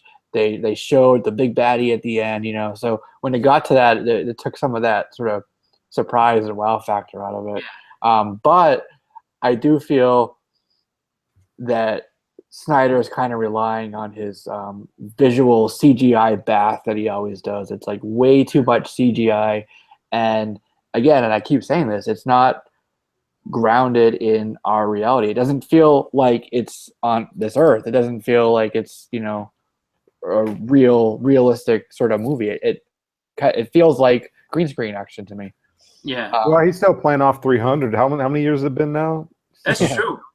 Yeah, that's 100% true. The slow motion, slow motion action scene. He's still playing off that. And it's funny just because he made a ton of money off of that. It was just like because for that style of movie and everything, it worked. It made sense. It was like, I guess it's like one of those things where it's like when it's the first time you see it, it's fresh and it looks cool. Kind of like the Matrix thing. Like how, the first Matrix movie, when that bullet was by, people were like, oh my God, and then like, then every movie did it afterwards. Yeah, it's just like, okay, so now, you get to, and now everybody wants to imitate it because, all the parody movies and everything like that. And then, but then you get to, the next Matrix movie, he did the same shit at one point or another. It's just like, oh man, how many times are you going to keep doing this? Yeah, really. Hey, you know what you can do? You guys can tell everybody that Nightcrawler is in the Justice League movie. What? Yep. And they'll have that reaction. There's a scene where Batman's in like looks like a tank almost. It's got like 4 treads on it. It's an all-terrain vehicle. It's like when they're in like the subterranean area. Do you guys remember that part? I think so. Yeah. Yeah. So it looks like he's like in a giant robot almost, and like he's protecting Wonder Woman in this thing. It's got like 4 tracks. It's this big, thing that his company developed for military application, and it's called Nightcrawler. So that's one of his vehicles. I thought you guys would be like, oh, there's just like there's like one of the demons like flashed away or something. Like, oh man, really? Yeah. No. So that's what that is. So tell someone these Nightcrawlers in the movie, and they'll go, what? And then you can explain it. Yeah. I'm just. I mean, like I said, I'm not gonna lie and be like, oh, I won't see it. I absolutely will see it. Like, I've never seen the Justice League on film. You know what I mean? I mean, getting to see Batman and Superman in a film was cool. And where they really messed up with that trailer and everything was showing, and I know for the later on trailer, it was great because people were like, oh, Wonder Woman's in it, and they reveal her. It's just like, no, you don't do that. But like keep her. Like, I think it kept her quiet, and then all of a sudden you just saw her, like, oh wow. Because as soon as they introduced just this really pretty woman, I'm like, all right, Wonder Woman. I didn't have to say her name. I'm like, so that's Wonder Woman. She's gonna come out and be like something cool later on. But and the other thing too that I think that they should really stop doing with these DC movies, showing these trailers so many months ahead of the actual release date. It's ridiculous. Like 8 months out. Why? There's no reason to do it that you know what I mean? Unless you're doing it for like the Super Bowl or something like that, like, oh, we're gonna do a little teaser. Fine. To have a full trailer and then they go, oh, and then here comes trailer number 2, like 2 months out, and it's just like, you don't do that. Just stick with the normal formula. 3 or 4 months out, here's a trailer. You know what I mean? Like that makes a little bit more sense than just going straight into, all right, so let's put this trailer out 8 months early, just like with Suicide Squad. Everybody's like, oh, it's so early for that movie. And people started, rechecking the date. Like, is it coming out like in a couple of months? Because this is so far away. Yeah, nearly a year. Yeah. That's what gives it time. That's what gives time for people to, make those, I guess, those negative comments, and to also build up the hype to such an astronomical level that the movie can't live up to it. Because I think that those are the two things. Like some people, the people that are already negative on it, you give them 8 months to really get negative, and say, "Oh, this thing sucks." They go in with that preconceived notion, and then on the other side, the people that want to love the movie to death just hype it up so much in that hot and like this is going to be so great, and then all of a sudden they go and they get let down, and it's just like, oh my god, this like so it's like kind of a double-edged sword. And I don't know if that's I think that's Warner Brothers doing that because like you know what, we want to drum up the excitement. Like dude, you drum up the excitement just by saying that Justice League movie is coming out. That's all you need to say. Yeah, right. It's true. So there's somebody noticeably absent from the movie. It kind of feels like something's missing, right? And I think we all know it's this one person, Superman, right? So some people are saying that Superman is dead, and that's why, right? And that he'll come back maybe at the end and kind of lead to some other movies or whatever. And then there's another camp that says that he is alive, and not only is he alive, the reason why he hasn't been shown, and this isn't spoilers, I don't know people, this is just theoretical. The reason why he wasn't shown in the trailer is because he is bad, he's evil, all right? And before you scoff at that, before you dumb it down, before you say bullshit, hear me out, okay? So it's Zack Snyder, right? All the way back to Man of Steel. He's kind of hinting at that maybe. He's posing the question, does the world really need a Superman? Who is this guy? If he wasn't here, Zod wouldn't have come down, right? And at the end, he snapped the neck and everything that we know happened there. So the question started there. Then you got, what was next? Batman versus Superman, right? Right at the end, there was all that destruction. All people died, presumably, in all those buildings in the city. You had one of Bruce Wayne's buildings came down. People died. So is this guy good? A lot of people in that world called him a false god. They didn't want him there. They didn't want him to have that power. And that was a huge theme throughout the whole thing, even with the main villain there. The weird guy with the Jolly Ranchers. And then you had the Suicide Squad, right? And the whole theory around why they were built was, not built, but created was, about Superman. What if he came down and tore the roof off the White House, and who would stop him, right? So they made a team around that.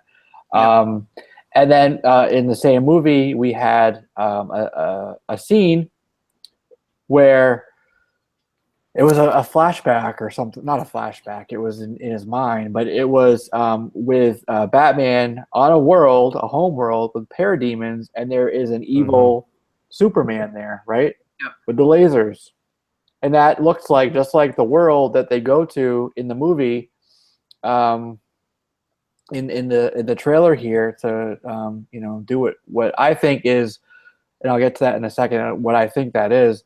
But then at the end, you have, spoiler alert, if you haven't seen Batman versus Superman, the coffin and the dirt rising up, right? Is that him breathing, or is that like him kind of being sucked up maybe to something? So I think what happens is that, he gets taken up, he gets kind of resurrected somehow, but he's mind controlled by either Darkseid or Steppenwolf or both. I think Read Earth 2, there's a great story in Earth 2. I forget who wrote it, but it came out in 2012. It talks about a bad Superman. So I think that he's bad, and that the Justice League forms. They have to go to the planet to rescue Superman and kind of get him away from the Marky's going to hate me if he's listening. The flying monkeys, the parademons. And then they go after like the Act 3 bad, which would be Steppenwolf. So I think that's kind of what happens with the movie, sort of loosely. I could totally see that. That to me, see, you guys know more about this stuff than I do. You guys have been reading comics a lot more than I have, but that to me sounds like a very interesting story.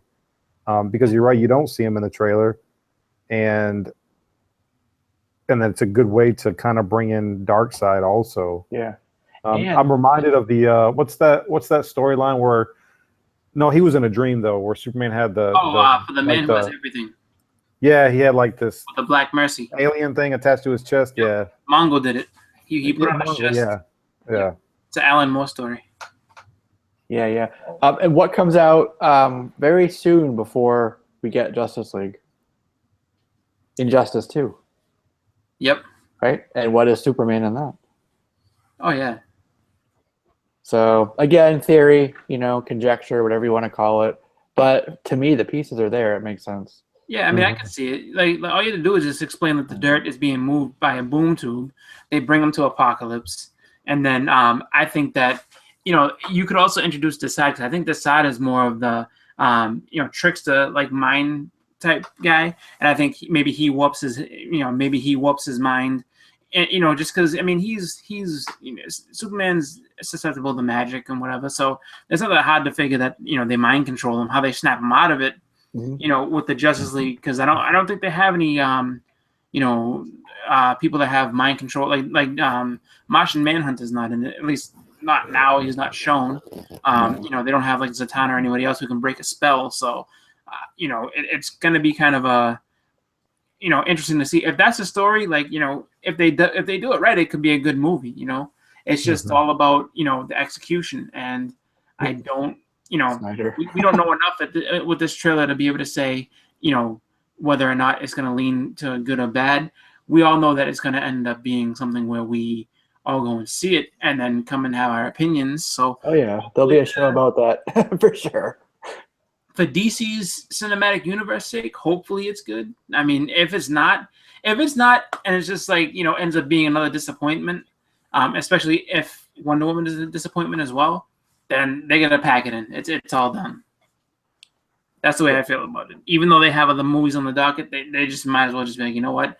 They're all going to be animated films. We're not doing this live action stuff anymore. We're all done. All right. Put that crap in the theater, man. I'll pay and go see it. Those animated movies. Yeah, man, that's their forte. Mm-hmm. Is the animated. So those are always good. I think that for this trailer, Aquaman looked like he was having the most amount of fun. I think at least based on this trailer, and Marky, if you're watching, killing me to say this, brother, but I think that Aquaman might be the standout character for this film. And again, based on this trailer, it just looks like he's going to be like the guy that kind of. Yeah. I wasn't a real big fan of Barry Allen, like how they had he seemed like he was like a fan of, like he was a fanboy of like Batman or whatever else. It's like, yeah, like almost kind of like he's like a foil to how Spider-Man was in the Avengers, where like he was like so gung-ho and happy to join, and it's just like, you have the same exact things, like whatever it is I'm in, like, is everything, like, can I keep this? It's almost the exact same thing, and it's just like Barry Allen is a pair of the Justice League. Like he's on the same, like he's not a teenage kid that, I mean, if it was like, we have Wally West, okay, then I'll be like, all right, then I can understand him kind of having that kind of kid-like mentality. But Barry Allen, absolutely not. Like Barry Allen should be, he's a proven hero just like they are. So he shouldn't be kind of so starstruck by Batman. That's at least my thoughts on it. Yeah. We got Rebel Comics and Gaming here with us as well. What's going on, man? He says his favorite character for the movie, and I got to agree with this too. Wonder Woman. Wonder Woman. Yeah, she's definitely going to be one to look at. Notice what I said there. So, what do you guys think? Justice League. You got Justice League here. You got your Spider-Man Homecoming here. Which trailer wins? Which trailer did you like the best? I liked Spider-Man's the best. That's just me. I think that Spider-Man had the better trailer. Okay. Now, that's not to say that, the next trailer for Justice League might not blow it out of the water. I mean, but for now, Spider-Man definitely took the prize on this one. All right. I don't know. I'm rewatching the Justice League trailer now. If you're just talking about trailers, yeah, just a trailer. Just based on the trailer. The Justice League trailer looked really good, and it's only because the Spider-Man trailers, I've seen these before. I've never seen trailers like this for Warner Brothers DC. Yes, you have. You saw the Suicide Squad one. So but what I'm saying is this is No, but what I'm saying is this is the 6th Spider-Man trailer that I've seen. As far as like DC lately, you've had Man of Steel, you've had Batman versus Superman, and then now you got this one right here as of late. Yeah. But if it's just trailers, to me the Justice League trailer looks really, really cool. But also you have to remember, a lot of people don't think about this, but the soundtrack, the music definitely plays on your emotions as well. So like I think that's why people love Guardians of the Galaxy so much, because the soundtrack is what 80s. That's true. And everybody loves it. Yeah, you got that. You get the Beatles. There's that element to it, but there's also like, but they also had the whole thing with Rocket and Groot and how they were doing it, and just like how they, like, even if you go back to the trailer for the first movie when they're introducing them all and they're just saying, Gamora, surgically enhanced, and then Rocket, this, when they introduce them all, and it's just like, they all had their own personalities, and then they kind of had that music in the background, that was kind of cool. But like this trailer is, I'm telling you, it's like you just have a couple little sound bites here and there, blast the music, all right, and a couple more, and then blast this music over here. It's the exact same thing as the Suicide Squad trailer. So that's where I think where it's just like, they're relying too heavily on getting that music to pump you up, only to be able to, really, only to kind of burn you in the end. That's the way I look at it, and I'm trying to have as open mind as I can. I'm just telling you, like, man, I see too much of the same. Like, they didn't do it like that with the Wonder Woman trailer. The Wonder Woman trailer just kind of does its own thing, and I mean, they kind of did it with Suicide Squad, because they had Queen. Was that Queen? they had Bohemian Rhapsody. So then when they're all getting into, like, when the action scenes are hitting, it's just like the big guitar riff, and then they just kind of go ahead and just bust into that, and then like, oh, Suicide Squad, I mean, the trailer they had, the trailer that, like, I'll say this one for one that was really good, that had a ton of music in it, and was just kind of done really well, was the Watchmen trailer. When they had that slower version of The End is the Beginning, it's same exactly, just a different kind of tone to it, and then you kind of had the little, like, snippets here and there of different people talking and showing different scenes. That was kind of cool, and it's just like, but it's just like, if you go back, I mean, they've used that same, for the big team movies, they've used that same formula over and over again with those trailers. That's the thing, and they're all Zack Snyder has his fingers in everything. Like, Zack Snyder, you can tell a Zack Snyder film from a mile away, just based on, like, how the trailer goes, and how it's just like, I've seen this before. Like, just how, like, you'd be like, oh, so that's why I said, when you're like, I've never seen this before. Yes, you have. You've seen this like at least 3 other times. It's just done with different characters. That's the only thing about it. That's an interesting point. One of my concerns with it, and I maybe that's the wrong word, but it kind of feels like the same as Batman versus Superman. Like you're saying, kind of that same idea. But that was the concern with BVS. Whoa, it's too dark. Whoa, it's like not the hope and optimism that they want. And somebody comes back and says, no, this is supposed to be a three-part thing, right? So Batman versus Superman, according to that rebuttal that he made, was supposed to be the darkest before the night. You know what I mean? Or the light. The low point. The sadness and the dark. And after that is supposed to be the light and the optimism and the hope coming back. But based on the trailer, it just feels really dark. It doesn't feel hopeful. Yeah. I mean, again, we don't know much about it, and we just saw kind of a series of vignettes like we did with Suicide Squad. But I don't get that feeling that it's that third part where the hope and optimism is coming back. Like you honestly, said it was. I think that where it lightens up is going to be Wonder Woman. If Wonder Woman is part of that trilogy, then she's I guess, because that trailer is very lighthearted. Like there's nothing really like crazy or emotional or big in that one. It's pretty much they have the English lady joking around and just making her little quips here and there. So it's just like that's like the most lighthearted out of all the trailers. But like this one again, it just seems kind of it does seem kind of dark, and it just like Aquaman. is brooding and just, and it's just like the only lighthearted part of the trailer is Barry Allen. Everybody else is just, like, are they gonna work with us? No, they're not gonna work with us. Probably not. And then she's like, Aquaman had some fun one-liners, like when he made that little joke at Batman. Yeah. Oh yeah, I mean, I'm not saying he doesn't have his one line, but still, he's still just, just pissed off and sad. And just like, Arthur Curry is not always pissed off and sad. Like he's chilling, doing his thing sometimes. I mean, he gets mean when he needs to be, but other than that, he's pretty much just a regular dude. He's usually out surfing on goldfish. Exactly. He's just chilling. Yeah. And, I think that's just, I think honestly, like for Zack Snyder, though, that's the only real story he knows how to tell, is a really dark and brooding story. Like he's never had I could be wrong. I could go through his whole IMDb and probably find something a little bit rosy, but for the most part, it's just, 300, Watchmen, Suicide Squad, Man of Steel, Batman vs Superman. It's all just, I mean, every single one of them just, there's always that doom and gloom moment in every single one of them. And I mean, and some of those, the whole movie is just doom and gloom. So, you want to say that look again? That's the look. Just sad. That should be the new song for the trailer. Yeah, just, Watchmen. All right, let's welcome Justin, Exile State Comics, late but better than never. Thanks for joining us. Yep. Sorry. Oh, good. It's moving week, so. Movie week? Moving. Moving. Yeah, I had one of those up to the east side. To a deluxe apartment in the sky?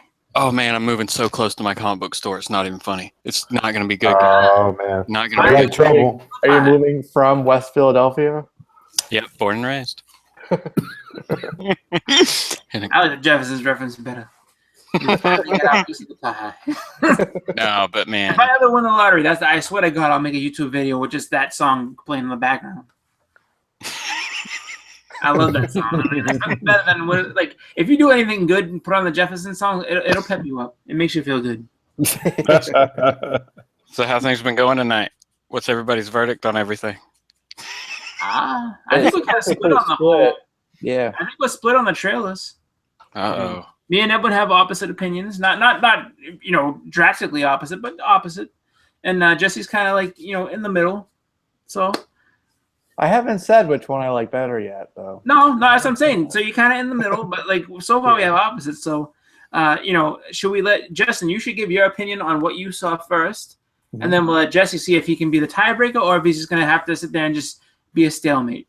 Well, I mean, what I saw first, What do you mean? I saw Justice League. That trailer came out Saturday. So well, no, I mean like what like I'm saying. Let you give your opinion of what you thought of the two of them before Jesse gives his. I gotcha. The Justice League trailer actually got me excited about the Justice League movie. Dun, dun, dun. Like they showed us more. There was interaction between the characters that you could get behind, like, of course, the Aquaman, Batman on the Batmobile thing, or Aquaman saying, Batsuit, like, I mean, it's like that's the kind of like jibs and jabs that we get to see in the books, and things like that. So it was good. It seemed like they were trying to lighten it a little bit where they could, I don't know. I liked it. I thought it looked good. And everybody's talking about Mira. Yeah, we need to see more of Mira. So, I mean, overall, I'm pumped for it. Now, all the extra theories about what Superman's going to be doing and stuff like that, who knows? They're not going to tell us. But I was talking to you guys earlier. I like maybe they're going to do the Justice League War thing. It could be parademons that go dig up Clark or Superman and take him back, and they got to go get him or something like that. That could easily be something that happens in this movie, since we know they're going to try to fit like 3 or 4 stories into the 2.5 hours we get.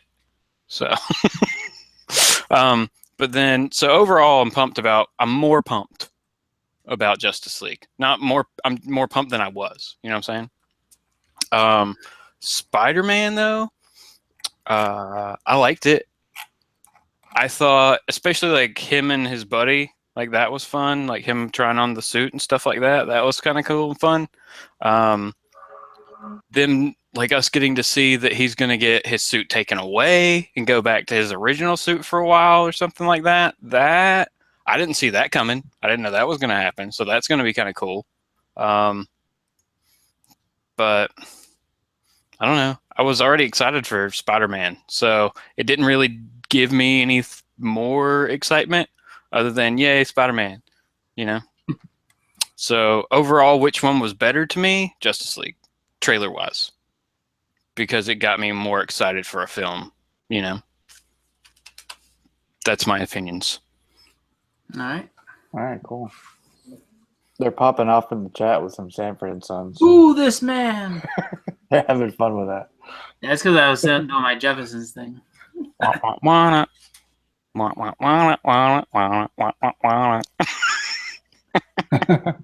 Sanford and Son right there. Yep. All right. Okay.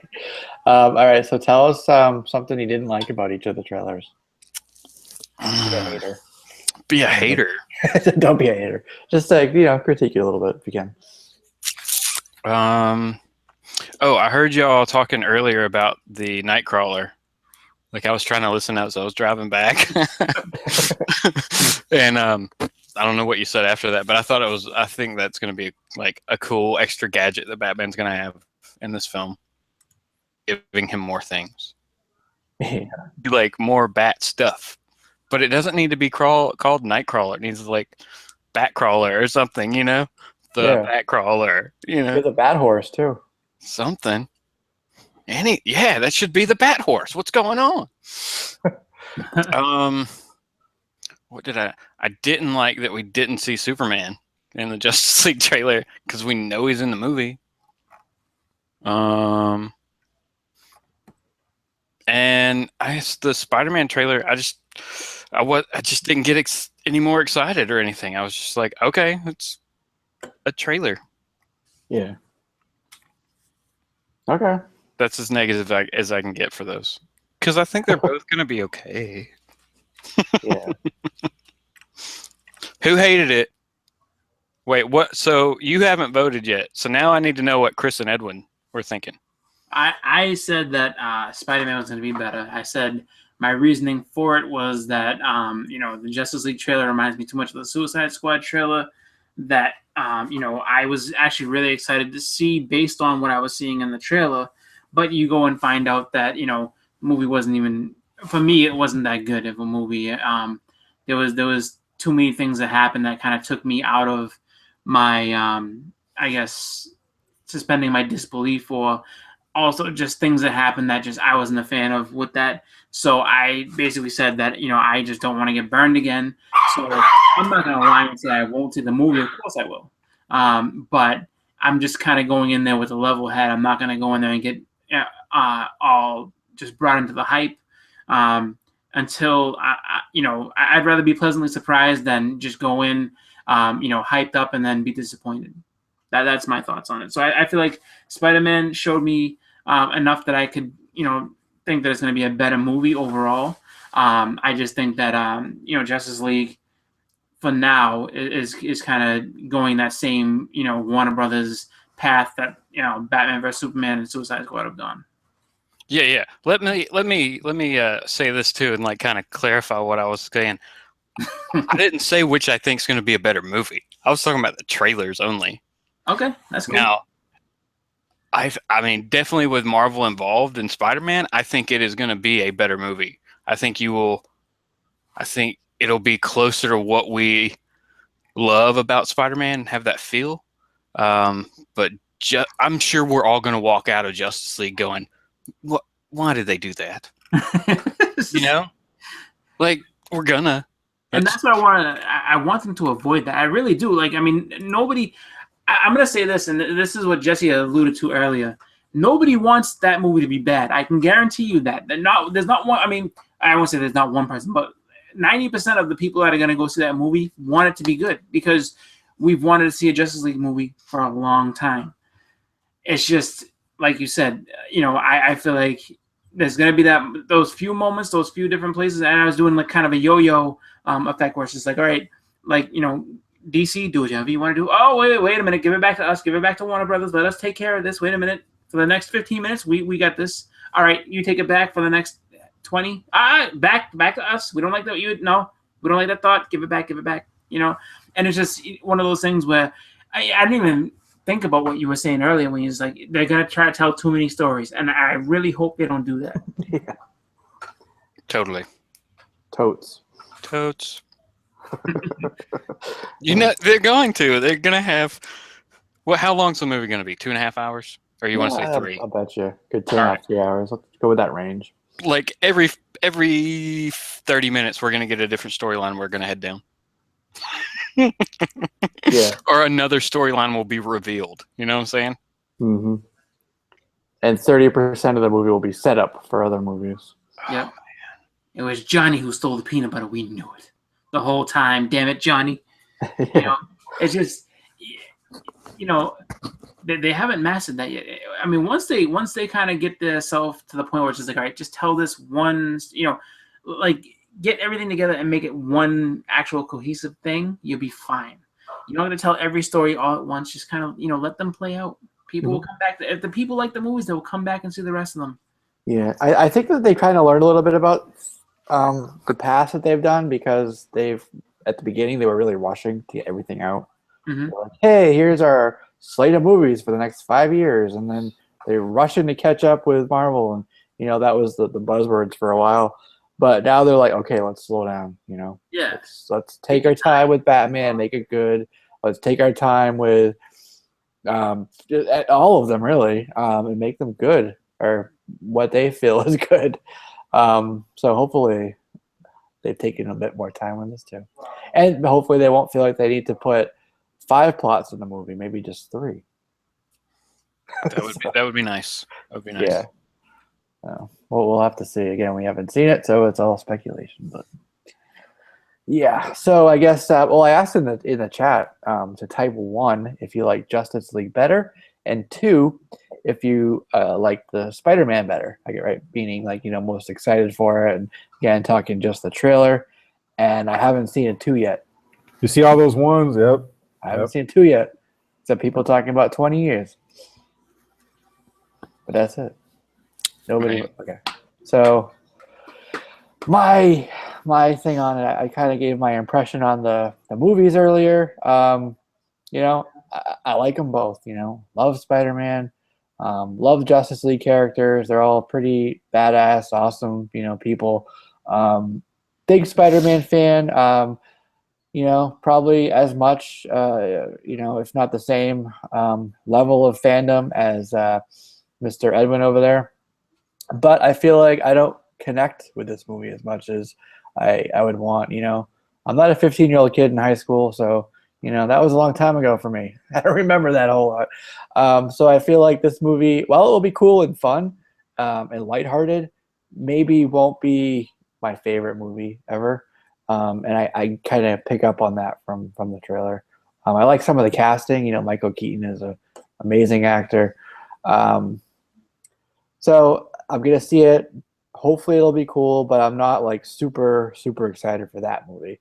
However, with the Justice League trailer, I do feel, and it does have some problems and concerns that I mentioned earlier, with the look and tone of it, the CGI, people who aren't there. I do like that they haven't given us too much of the movie, too much of the plot. I hadn't thought of it, but yeah, I hope they don't give us too many plots all in one. But that wasn't in the trailer. So the trailer got me most excited was Justice League. So there you go. Oh, we got it too. Jason Smith, we got it too. Okay.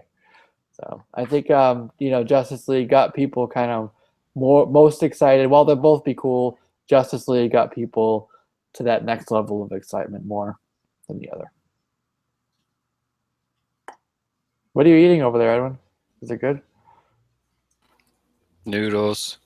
Salad. I gotta eat, man, because I'm starting a new job tomorrow, kind of early, so we gotta get out the way. But I agree with Justin, man. I think Spider-Man might be better, but as far as trailer, yeah, that's what we're going on. Cooler. Yeah.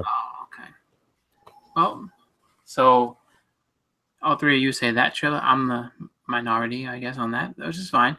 But I'm in the majority where it's just like, the whole Spider-Man is probably going to be a better movie type deal. So in the end, like I've said, and I think every single one of us will agree that we'll probably end up both seeing both. I will see both. Absolutely. Just because, what trumps the whole trailer thing for me is that I've wanted to see it and I want it to be good. I really do. So, I'm hoping that they, do the right thing with this one, and that they've learned their lesson. They, learn to slow it down and understand that there's time. They have nothing but time to tell their stories. That's it. Don't compete with Marvel. Just do what you do best. Perfect your movies, and then go from there. Because once they hit that stride, they'll be able to really compete and really just put out some awesome movies. They have the characters. They have Jesus Christ. They have, almost 100 years of being able to tell stories. There's no reason that they can't have, some really spectacular movies coming out. Yeah. Completely off subject, Edwin. Mark just approved me for the next two events. So I got my AW form signed by him. Yeah. Oh, sweet. Sucker. Cool. Anyways, yeah. All right. So if the trailer is exciting as it seems, the movie will at least need to top that, right? So I don't know. We'll see. We're not talking really about the movies right now. I think that's going to be a whole other subject, and I think that this panel will be divided in a whole different way when we get to that. Wow. Michael Keaton is a bum. How dare you talk about Beetlejuice like that? Don't say that 2 more times, please. Yeah. All right. So, yeah, we got Blackpool said 1, Jackio said 1, Trinity Comics said 1, Comically Flawed said 1, and I think I had another one up above that. Scroll up. Yep, Ramiro Gomez said 1. And then we had Jason Smith. Ooh. Dropped a deuce on us.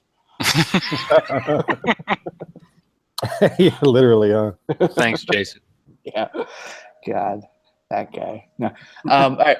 So let's talk about books coming out for tomorrow. Yay, the 5th Wednesday of a month. That's right. It feels like we're getting a lot of those 5th Wednesdays. I don't know. I really think that there's only one book I'm buying tomorrow. What? Yeah. What is it? I have to look because I know what it is. I'm getting one book, but I don't know what it is. Yeah, well, I'm trying to think. Like, 7 to Eternity, I think, is out tomorrow, right? No. No? No. Did it already come? Yeah. See, this 5th Wednesday thing is killing me because I'm just like, I didn't see it. Books are coming and but no. I'm trying to think. Let's see. I think there was a 7 to Eternity trade last week. Okay. Yeah, wasn't it an artist proof? Yeah, or something like that. The oversized. Oh, was it the giant one? I think so. I missed it. They'll still have it. I saw Old Guard. Go to second and tell. You just went through. That was great.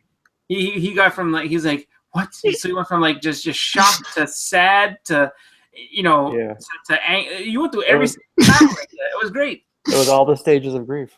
Right. He just he came out the country. He's like, no, they'll have it. They'll have it. Yeah, there's nothing from DC for me. Dude, these Hanna-Barbera crossovers. They're just that's the thing. They're just one shots. They're just one shots. So it's just a special one shot. There's a bunch of annuals. You do. No wonder. Yeah. Here's what you do. You go ahead and you wait for that to come out in the trade. Like, oh, look at all these little one shots in this trade. Yeah. Amazing. But Suicide Squad Banana Splits, man, I gotta read that just because that don't make sense. No, let's see. For me, it's Old God. Old God, I'm gonna get from Image, and then I'm looking in Marvel. I'm trying to see if there's anything that's, really just. Green Lantern Space Ghost, guys, come on, Space Ghost. Yeah, there's not. I mean, there's not because was it X-Men Prime? Is that the one with the? That's the one with the original team, right? It's just their relaunch before they go gold and blue. So it's going to be a lead-in story is basically what it's going to be. Oh, yeah. No, I'm sorry. 2 books tomorrow. Thanos #5. I will absolutely be buying it. Such a good book. I got that Venomized variant. Ah. So you're saying it's nice. It actually looks kind of cool. It's not like super awesome, but I think my favorite tomorrow cool. is It's cartoony. I like it. No, the Ghost Rider one looks sweet. Like that's my favorite tomorrow. That Ghost Rider Venomized variant. That does look cool. Yeah. I'm still waiting on a couple. I ordered from the first week, a couple of them, and they haven't come yet for Midtown. They're lost. The X-Men Prime Venomized has too much going on. Too many Venoms. I can't like. There's a Storm Venom. There's a Wolverine. There's just Venoms everywhere. Too many. Yeah. Too much going on. I think that Wait, there's a Venomized of X-Men Prime. Yeah. Ooh. Yeah. And let's see, Venomized and Humans Prime. Probably same suffers from the same problem. I'm sorry, 3 books. Old Man Logan #20. You know why didn't they do? You know, I noticed they didn't do a Venomized cover. How are you gonna do that? Double Venom? Anti-Venom? King Venom. Give him a white Venom. Jackie was looking for Divinity 3 #4, X-Men Prime, and Space Riders Galaxy of Brutality #1. Nice. That sounds crazy. Yeah, right. That's a pretty badass title. Trinity Comics. It's a light week, of course. Yep. 4 books he's getting. And then we got Comically Flawed. He's looking for Lazarus, Old Guard, and Rough Riders are probably the only 3 he's getting. Blackpool is getting Thanos #5. Ramiro's getting Old Man Logan 20. That's right. And I think I caught up on the chat. Trinity is in a meeting right now with Jim Lee and Scott Snyder, so we'll have to see what he says when he gets out of that. False. Yeah, lies. And Greg Capullo. I have it on good authority. Greg Capullo's eating. He's having turkey for dinner tonight. Turkey. Let's say that would be a hell of a meeting to be in. All right, so Jim Lee, Greg Capullo, and Scott Snyder all together. Like so. All right, what crazy book are we gonna make? Oh, there is a book coming out. It's a Batman book. I forget what it's called, and someone in the chat I'm sure will know. It's something with Snyder. He's doing a new Batman title. It's supposed to be like darker. And somebody help me out here, guys, in the chat. Help me out. I'm not sure. Is it to replace the not replace All-Star, but just to replace the Dark Knight series that's kind of coming to an end? I don't know, to be honest with you, if it's replacing it or if they're just adding another Bat title for the family. Yeah, I guess Snyder just has more Bat stories he needs to Dark tell. Days, there we go. Thank you. Yeah, there we go. Yeah. So that'll be good. Dark Days. Yeah. It's going to be dark, what do you call it? Dark Days. Oh, cool. Right. I'll see how it is. Comically Flawed, he pre-ordered the Miss Marvel Venomized, and I did that myself, so I got your order's being processed thing, so hopefully that will get shipped out. Like Ms. Marvel or Captain Marvel? Captain Marvel. Captain Marvel. The one where she's like in gold, kind of like jumping over a car. Looks pretty cool. I want to say it was Clayton Crane who did that cover. Jason Smith says he's only getting X-Men Prime. He has Inhumans Prime in his pull list, but he only has enough money for one or the other. Later, he corrects himself, and he's meaning to say Inhumans. He's only getting Inhumans Prime. Oh, I thought he said that also comes out this week. Okay. Yeah, he said oops later on down. Sorry. I got you. Oh, okay. I got to scroll down then, I guess. No, he just said it as you were saying it. I'm sorry. That's fine. Okay. Yeah. All right, cool. Yeah, Jim Lee cover art on that. So that should be a cool series. Check it out. Like, look at the solicits or the previews for that Dark Days. It's definitely something that's going to be something I'm going to look at. I don't know if I'm going to put it on my pull list, but I'm definitely going to check out the title. So they're agreeing with me that it's Clayton Crane. So yeah, that's a really, really cool cover. One of my favorites. I had ordered the Spider-Gwen one. And what was the other one? It was the other one that you guys got too. That first week that they came out. Those are the two I'm still waiting on. Wolverine. Yes, that's the one. Yep. Wolverine Gwenpool. Hopefully, I'll get them eventually here in the mail. As soon as I do, I'll let you guys know. But I'd ordered them. It shipped to me. I got the shipping notice on March 13th, I think it was. And here it is, the 28th, and I still haven't gotten them. So that doesn't inspire hope. No, or optimism. Thanks, Midtown. Well, it wasn't Midtown. It was the post office. To be fair on that. So I think that's it for books for tomorrow. Light week, so not a whole lot to talk about there. Yeah. Check out. It's a good chance to check out your back issue bins. That's right. Because this week, actually, this week for me was kind of cool. As far as getting books and stuff. A shop. So it's like a chain, but it's a local shop up near me called Newbury Comics. And on Wednesday, I was just checking it out on Facebook, and they're like, we're having a flash sale. Buy one comic, get 2 free. I was like, did you guys mess that up? Isn't it buy 2 and get 1? Like, no, buy 1 and get 2. I was like, well, I'll be right over. So I got, I was able to pick up a few different books. They didn't have many indies there for me, but I picked up a whole bunch of stuff, and then I went to another shop that happened to be right in that same area that has a bunch of back issues, and I was just like, you know what? I saw this chilling, and I was like, I gotta get it. So I picked up the first. It's not the first Master of Kung Fu specifically as far as first appearance, but the first of that title. So nice, pretty cool. Yeah. You should have your gloves on. No, it's inside the plastic. It's good. Okay. I saw a splash page, so that's what made me think of it. Oh, splash page. What are you doing, monkey finger in them gloves? I mean, monkey finger in the books. I guess they call it monkey finger. Yeah. Oh, that's funny. All right, guys, let's go around and give some final thoughts and shout outs if you got them, and plug whatever you got coming up on your channel. Feel free to do that. So, go, Chris. Well, for me, I want to just thank everybody for showing up. I had a lot of fun tonight. Showed up a little later than normal just because, just making sure that everything's good with my wife. As far as the baby and everything's concerned, everything's good. So, that's going to be coming up real soon. Not that it's a plug for my channel or anything like that, but just want to, thank everybody on the panel for showing up and just making this a fun time. And, just be on the lookout. I have one of my top 10 books on its way. And then I have another unboxing that I have to do for basically an act of kindness that was given over to me. So have a couple of videos coming up pretty soon. Going to go ahead and make those. And, everybody has some fun collecting on, this upcoming Wednesday. And since it's a light week, everybody should have at least one back issue. That's my challenge, everybody. Get at least one back issue. I don't care if it's from a dollar bin. I don't care if it's a Grail book, whatever. Just one back issue. Good goal.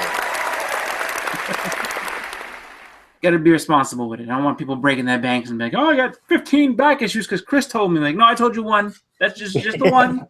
No, I can't eat for 2 days. We don't have lights anymore because of you, Chris. Thanks. That's right. But I can read. Yeah, we now read by candlelight. Thank you. Yeah. I would use the flashlight on my phone, but we have no power to charge it.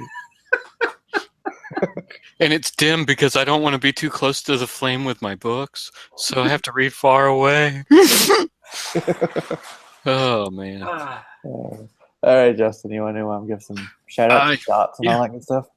Yeah, since I was super late. But, yeah, definitely thanks to everybody who showed up in the chat. There should be more stuff from me soon, as I'll be able to do more soon. I painted the new layer today, so it's all pretty now. So posters and everything will go up soon. But yeah, just thanks for everybody showing up. I think it's crazy what we're going to be doing, and as we get more of these trailers, I'm pumped for those. What's our next one? Following what should we be getting a trailer for next? Well, it should be Thor, I guess, after these movies are done. Thor, then eventually, Star Wars later on down the road too. So in April, they'll come out with Celebration. That's true. That's right. And then probably be like another teaser for Celebration, and then maybe for May 4th, it'll be something big. Oh my gosh! Speculation for 9 months. Yep. But you know what though? hey, like how cool is it gonna be to actually see that? Because I remember that other one. I was like, oh, this is the real trailer. Here we go. And it's just like got duped into thinking that was something else. I was like, oh my god, that killed me. But I can't wait for that. To actually see the full, true trailer for The Last Jedi, just to kind of get a little bit of, I guess, more closure as to what that actually means. So you can stop speculating and having all these fan theories. Just go right into it and know that what. Here's a taste of what you're gonna see, and next thing you know, get to December, and then you're just watching, another great movie on the film. So let's go. Can't wait. Yep. For sure. Hey, Justin, I see something cool over your right shoulder there. Oh, do you? Yeah. What is that? This? Little You mean this? Square picture of Captain America. It's just a Cap 100. I mean, it was a dilemma last week. That's all I'll say. Yeah. It stressed me out for a full day. Hey. Glad to see you got it though, man.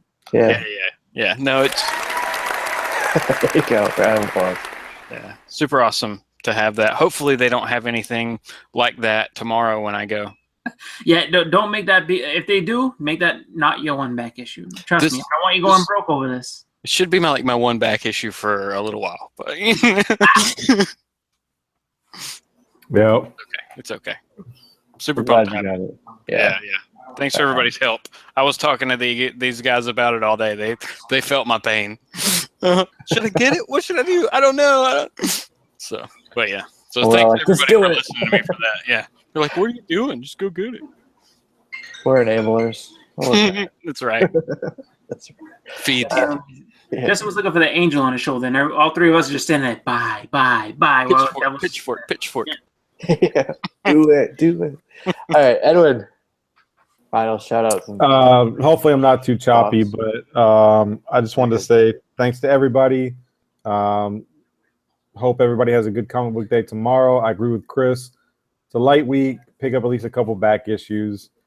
And I'm not going to be doing a video this weekend because I'm going to be at the Dallas Fan Expo. I'll actually be there with Marty from Comic Book Fanatics because he had an extra press pass and Ray Jr. couldn't show up. So I asked him if I could have it. He said, yeah. I just got to help him get into his bat suit. So whatever that involves. Oh, God. Some grease and some whatever else. God, that's weird. You are going to be much closer than you are now. So wait, are you going to be Robin? That means you're going to be Robin. I'm going to be cameraman 1. That's what I'm going to be. All right, well, that sounds. You could wear a Robin t-shirt. Come on. I'll wear a Robin t-shirt. No Speedos. You can wear the little green boots. Yeah, right. All right, cool. Glad you could make it though, man. All right, well, shout out to the chat once again. It was popping off. I love to see that. Love everybody's contribution, the comments, the questions, the voting. And when I don't know something, when these guys can't think of something, you guys are always right there to help us out. So really appreciate that. This was a super fun show for me. I loved having the debate. A lot of topics we covered.